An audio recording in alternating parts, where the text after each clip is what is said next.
Bonjour à toutes et à tous. Saad Mabrouk, alias le Shield, revient sur scène avec son nouveau spectacle dans le cadre d'un festival du rire, celui des Marocains rigolos à l'étranger. Il faut dire que depuis ou grâce au festival du rire de Marrakech, les festivals d'humour se multiplient dans notre pays, le Maroc. Le Shield signe donc un spectacle en franco-darija. Il nous raconte tout aujourd'hui. Bonjour Saad. Bonjour. Wahed el-Man Show, donc c'est le titre de ce spectacle. Qu'est-ce que c'est? Est-ce que c'est une version upgradée de votre spectacle qui est sorti il y a 2 ans, si je me trompe? Il y a 1 an et demi. Il y a 1 an et demi. Ouais.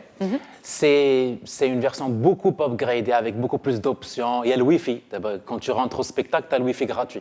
Comme ça, tu poses des stories et tu bouffes pas ta 4G. C'est une version sur laquelle on a pas mal réfléchi. On a réécrit des sketchs, on a rajouté de nouveaux et il y a une toute nouvelle mise en scène du spectacle. Très bien. Alors, quand on dit franco-darija, comment ça se passe avec le public quand on parle français et darija? Parce que des fois, c'est mal vu, c'est un peu jugé, on le voit un peu sur les réseaux sociaux. Je suis tout à fait d'accord avec toi. En fait, l'idée, c'est de pouvoir... Pourquoi j'ai continué à produire des sketchs et des spectacles en franco-darija, c'est pour défendre cette idée que l'humour francophone au Maroc n'est pas élitiste. C'est du comme on dit, quand tu parles franco-darija. C'est contemporain. Ça parle à tout le monde, ça parle à une forte population, surtout quand on fait des spectacles à Casablanca, à Rabat, Marrakech, Tanger, voire même Agadir. Les gens comprennent et ça nous permet, nous, en tant qu'humoristes, de bien jongler avec les mots. Il y a des sketchs qui marchent très très bien en darija, d'autres en français, donc ça nous permet une meilleure musicalité et une meilleure approche des sujets, en fait. Alors, je le disais en intro, le Festival des Marocains rigolos à l'étranger. Déjà, qu'est-ce que c'est? Alors, c'est le premier festival qui m'avait accueilli en tant que professionnel de l'humour il y a 2 ans. Après le Marrakech du rire, bien sûr, ça, voilà, la petite loge, etc., le contrat, etc.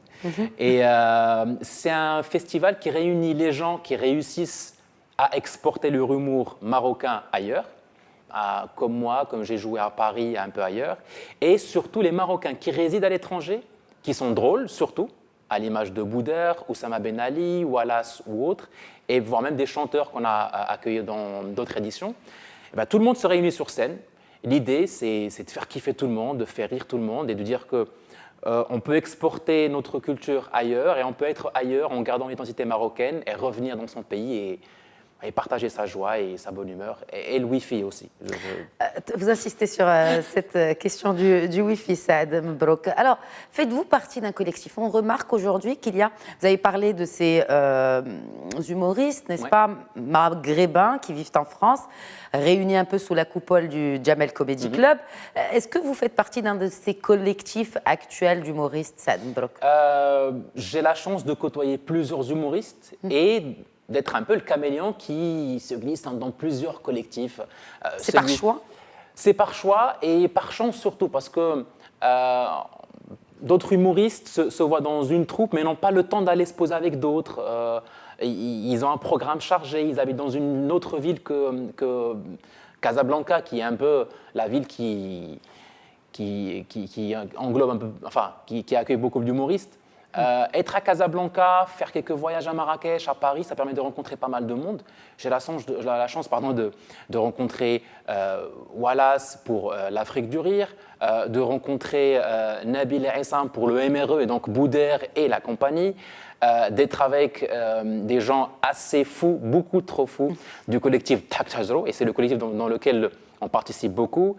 Alors, juste pour expliquer, puisqu'on parle d'humour, Dhakt Hajro, si on voulait traduire, ce serait rira bien qui rira le dernier ou... Celui qui rit, il va pleurer après. Il va perdre, c'est ça le concept. Oui, tu ris, tu perds. C'est un concept qui a été mondialement partagé sur Internet. Chacun en a fait sa version. Et nous, on a pris un peu le côté décalé, cosy, à la maison, dans un salon. On se partage des blagues. L'idée, c'est de rire, mais celui qui rit en premier, il devrait payer par un gage. Et c'est que des humoristes qui y participent, parce qu'on a vu qu'il y a plusieurs personnalités aujourd'hui qui participent à ce concept. Oui, c'était l'idée de dire qu'on peut être drôle même si on n'est pas humoriste. Hein. On peut partager les vibes positives, comme on dit. On a des gens de chez vous, on a des gens de YouTube, on a des gens donc, de Oussama Ben Jelloun, puisque exactement. vous dites de chez nous, de Média TV. Oussama Ben Jelloun, et quand défi aujourd'hui, ici même. Ça viendra, certainement pas aujourd'hui. Alors, j'aimerais quand même m'arrêter sur un beau projet sur lequel vous travaillez depuis quelques années maintenant. Il s'appelle d'ailleurs la Masterclass de rire. Oui. Et c'est en marge du Marrakech du rire. Exact. Parlez-nous justement de cette expérience et de ce beau projet. Masterclass du rire, c'est une chance que j'ai eue il y a 6 ans. C'est ce qui m'a permis de faire le stand-up que je fais aujourd'hui et de faire des choses qui plaisent aux gens. Masterclass, c'est simple. Jamel Debbouze et son équipe ont eu l'idée de dire, écoutez, on fait rêver les gens et quand ils nous voient sur scène, ils ne se rendent pas compte du travail qui est fait. Bah, écoutez, on va leur faire découvrir qu'il y a du boulot à faire, etc. Et ils ont eu l'intelligence de choisir Oscar Sisto. Avec lui, c'est très simple. Une semaine de travail avec lui, c'est 4 à 6 mois de digestion. Tu fais digérer ce que tu as appris, comment tu écris un texte, comment tu bouges. Metteur en scène français qui Exactement. est plus à définir, mais bon, juste pour rappeler à nos téléspectateurs. Et donc, avec lui, il y avait plusieurs humoristes qui aujourd'hui sont devenus des humoristes confirmés. Ils en ont fait leur métier. Je citerai quelques noms. Hein. Il y a Mehdi Chihab, il y a Ayoub Idri, il y a Haytham Miftah qui a participé à une édition.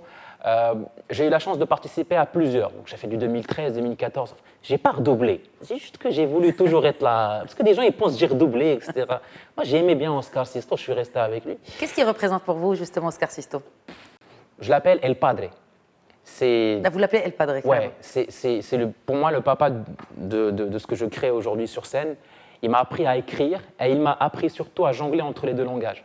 C'est difficile pour quelqu'un qui est marocain, résident à Casablanca, qui a vécu un peu à l'étranger et qui parle toute sa journée en français à cause du travail, etc.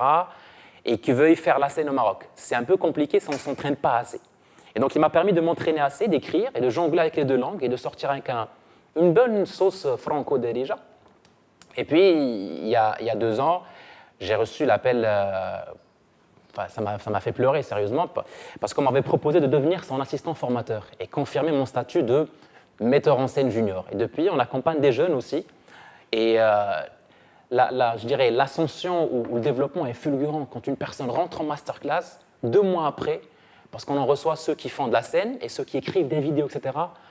Le résultat est phénoménal, quoi. J'aimerais, peut-être pour finir, on parle de jeunesse et on parle aussi de jongler, donc entre les deux langues, français et darija. Mais vous jonglez entre votre passion, qui peut être aussi un métier, humoriste, comédien, futur metteur en scène, et votre métier, votre travail, votre gagne-pain. Comment vous faites? D'abord, pour précision, je ne sais pas jongler avec le ballon, comme ça si les gens me prennent en vidéo, c'est mouhette. Jongler entre la passion et le boulot, j'ai la chance de faire un job qui se rapproche beaucoup de ma passion.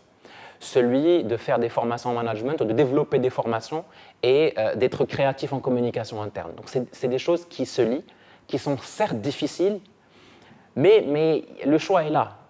Pour vivre sa passion, et avoir ce bonheur-là d'être face à des gens qui rigolent, qui payent pour que tu puisses faire ton kiff, je pense que le prix à payer, c'est d'être patient, c'est de gérer un peu ce stress et délivrer le boulot qu'il faut et dormir un peu moins. Voilà. Ou un peu plus. Et surtout avoir un boss qui soit flexible. Beaucoup. Il est beaucoup flexible, merci mec. Voilà. Alors, juste pour terminer, donc on va rappeler que votre spectacle, Wahedman Show, c'est le 2 août à Casablanca, au studio des Arts Vivants. Est-ce qu'il y a une date après celle-ci? Alors, on a un planning et on va le fixer juste après le spectacle. On ne veut pas encore annoncer les dates. Très bien. Il y a d'autres villes qui arrivent surtout. Donc, juste après le 2 août, les gens parleront et nous, on va répondre. Très bien. Alors, juste pour avoir une idée, un avant-goût du spectacle de Saad Mabrouk alias Le Child, d'ailleurs que je remercie d'avoir répondu aux questions de Média TV. Merci énormément. Je vous propose de regarder cet extrait de son spectacle Wahedman Show.